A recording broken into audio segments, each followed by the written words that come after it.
Welcome back to another Jay's Luck video. Today, I'm bringing you all my ranking for the Marvel Legends Guardians of the Galaxy Volume 3 Wave.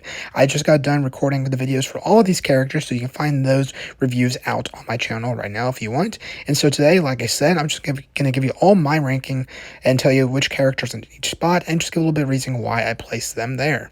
Also, real quick, let me know your thoughts of this format in the comments below. I'm doing a voiceover for all these clips, and I've done this a few times on my channel. I've done this for the Galxy Squadron collection video about a year ago, and it's one of my favorite videos I made on the channel. I just really like how it turned out, and I'm really proud of that video, so I'm not opposed to making more videos like this one. It does take a bit more work. I'm wanting to try and maybe do this for some reviews, but for now we're just going to stick to the main format, but I thought I'd test it here with the ranking. Anyway, with that all down, let's move out to my ranking and take a look at all the spots, and let me know your thoughts in the comments below, whether you agree or disagree. Now let's move on to the number 9 spot. In the number 9 spot, we have Mantis. So all the Guardians essentially have the same suit design with the blue and red. So for that, they're all going to be pretty similar, and they're basically all on the same level. Some of them I think are a bit better, but I decided to put Mantis at the number 9 spot. She doesn't come with any accessories, and her antennas are a bit soft, so they may warp over time. So given that she has the same kind of design for the suit, I do have to pick spot for all these figures. I thought she just fit best at the number 9 spot, so that's where she lands. Now let's move on to the number 8 spot. At the number 8 spot, we have Nebula. Nebula sports the same suit design like all the other Guardians with the red and blue. She came with quite a few accessories. She came with a tiny gun that she was able to hold, another gun that was really thick, reminded me of Boba Fett's gun, but she was not able to hold that, so that was kind of disappointing.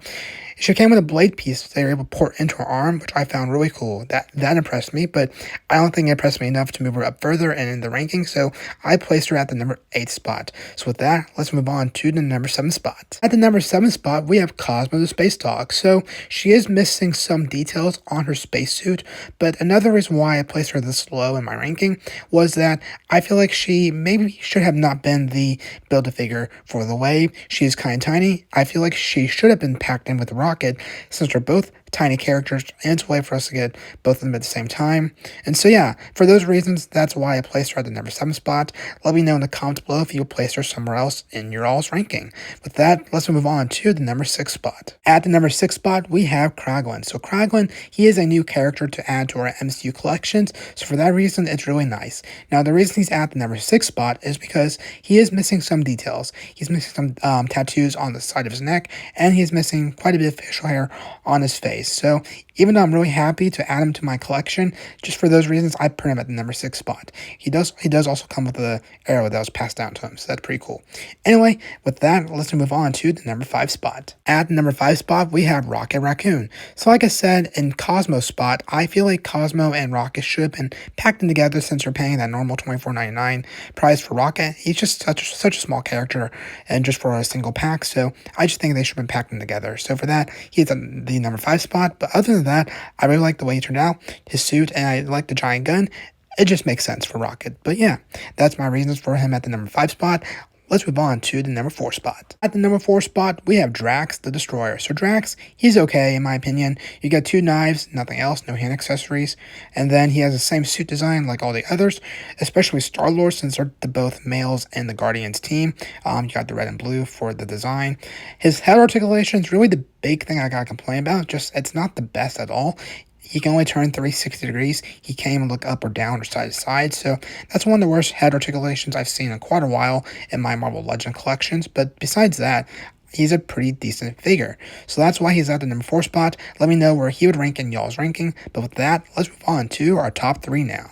In 3rd place, we have Adam Warlock. He was the first one I reviewed out of all these characters. Even though he came out as my 3rd video, he was the first one I reviewed in timeline order. I really like the way he looks with his outfit. I like the red and gold and the texturing on the outfit. I really like the cape that's molded into his shoulders.